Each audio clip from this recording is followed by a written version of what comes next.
किसी ने बड़े कमाल की बात कही है कि पानी की बूंद अगर तवे पर गिर जाए तो गायब हो जाती है, वही पानी की बूंद अगर कमल के पत्ते पर गिर जाए तो मोती की तरह दिखने लगती है, और वही पानी की बूंद अगर सीप में गिर जाए तो खुद मोती बन जाती है। पानी की बूंद वही है, सिर्फ फर्क जो है संगत का है। आपके साथ मैं हूं आरजे कार्तिक। एक बड़ी छोटी सी कहानी सुनाता हूं एक राजा की जो बड़ा गुस्सैल था, बड़ा क्रोधी स्वभाव का था। अपने सैनिकों के साथ जंगल में शिकार पर निकला हुआ था और सैनिक जो है वो शिकार को मिस कर चुके थे, यानी कि शिकार जो है भाग चुका था उनकी पहुंच से दूर।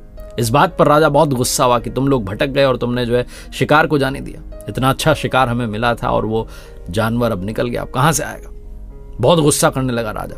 इतना गुस्सा करने लगा कि सैनिकों से कहा, जाओ वापस राजमहल और ये मेरा घोड़ा भी ले जाओ, मैं पैदल पैदल आऊंगा। सैनिकों ने कहा, महाराज कहाँ आएंगे, आप जंगल में रास्ता भटक जाएंगे। लेकिन राजा गुस्सैल था, क्रोध में इंसान कुछ भी कह देता। उसने कहा, नहीं, मुझे चाहिए ही नहीं, मैं तुम्हारे साथ नहीं चलूंगा, इस घोड़े पर नहीं चलूंगा, इसने मेरा साथ नहीं दिया। मुझे जिधर जाना था शिकार का पीछा करने, ये उस स्पीड से नहीं दौड़ा, भेज दिया सबको वापस।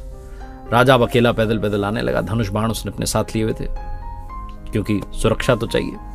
आगे चल रहा था जंगल में तो थकान होने लगी, बहुत देर से पैदल चल रहा था, तो एक विशाल वृक्ष के नीचे जाकर के विश्राम करने लगा। राजा थोड़ी देर सुस्ताने के लिए बैठा था, लेकिन नींद लग गई, गहरी नींद आ गई। दोपहर का समय था। उस विशाल वृक्ष पर, पेड़ की जो डाली थी उस पर एक कौवा आकर के बैठ गया और थोड़ी देर बाद कौवे ने बीट कर दी। जो बीट थी वो राजा की जो ड्रेस थी, जो कपड़े थे, उन पर आकर के गिर गई। राजा को इस सब के बारे में कुछ पता नहीं था।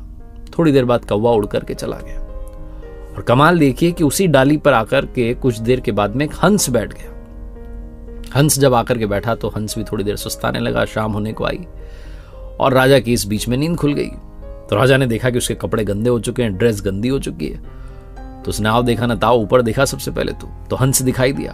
बिना देरी के, क्योंकि गुस्सैल राजा था, क्रोध में रहता था हमेशा, बिना देरी के उसने जो है एक तीखा सा बाण चलाया और जाकर के वो बाण जो था हंस को लगा। हंस कराहते हुए नीचे जमीन पर गिर गया और हंस ने देखा कि राजा ने उसे तीखे बाण से घायल कर दिया है, उसकी जान जाने वाली है। तो हंस को कारण समझ में आ गया कि इसके कपड़े गंदे हो गए, इसलिए इसने मुझे मारा। हंस ने जो कहा वो जीवन का सार समझाता है। हंस ने कहा, अहम काको हतो राजन हंसा अहम निर्मला जलह दुष्ट स्थान प्रभावेन जातो जन्म निरर्थक। हंस ने कहा, राजन, मैं एक दुष्ट के स्थान पर आकर के बैठ गया, वरना बताइए मेरा क्या कसूर है, मैंने क्या किया। मैं तो निर्मल जल में रहने वाला निर्मल स्वभाव का हंस हूं, लेकिन मैं एक दुष्ट की जगह पर आकर के बैठ गया और मेरा ये हाल हो गया। आप सोचिए राजन कि जो दुष्टों के साथ रहते होंगे हमेशा, उनका क्या हाल होता होगा।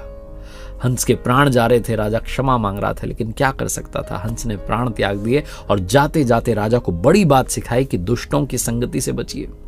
बहुत छोटी सी कहानी है, लेकिन दो बातें सिखाती है। पहली तो ये कि आपकी जो कंपनी है, जिस फ्रेंडशिप में आप रह रहे हैं, जिस सर्कल में आप उठते बैठते हैं, वो ठीक लोगों का हो, वैसे लोगों का हो जो आपको आगे बढ़ने के लिए इंस्पायर करते हो, मोटिवेट करते हो, आपको लाइफ में पॉजिटिविटी का रास्ता दिखाते हो, आपकी टांग नहीं खींचते रहते हो कि तू ऐसा है वैसा है।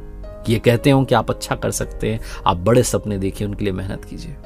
और दूसरी बात सिखाती है, कभी भी क्रोध में आकर के एक्शन मत कीजिए। कुछ लोग जो है गुस्से में आकर के कुछ तो भी कर बैठते, मालूम पता चलता है हमने गलत कर दिया। तो कभी भी जब आप गुस्से में हो कोई भी फैसला मत लीजिए, फैसला लेने से बचिए। एक बार फिर से वही बात कहूंगा, ऊपर वाले के आशीर्वाद के साथ, अपनी मेहनत के साथ और अपनों के प्यार के साथ कर दिखाओ कुछ ऐसा कि दुनिया करना चाहे आपके जैसा। याद रखिए, मैंने अपनी ऑफिशियल वेबसाइट लॉन्च की है www.rjkartik.in। जाइएगा, कुछ कोर्सेज वहां पर हमने लॉन्च किए, जरूर देखिएगा।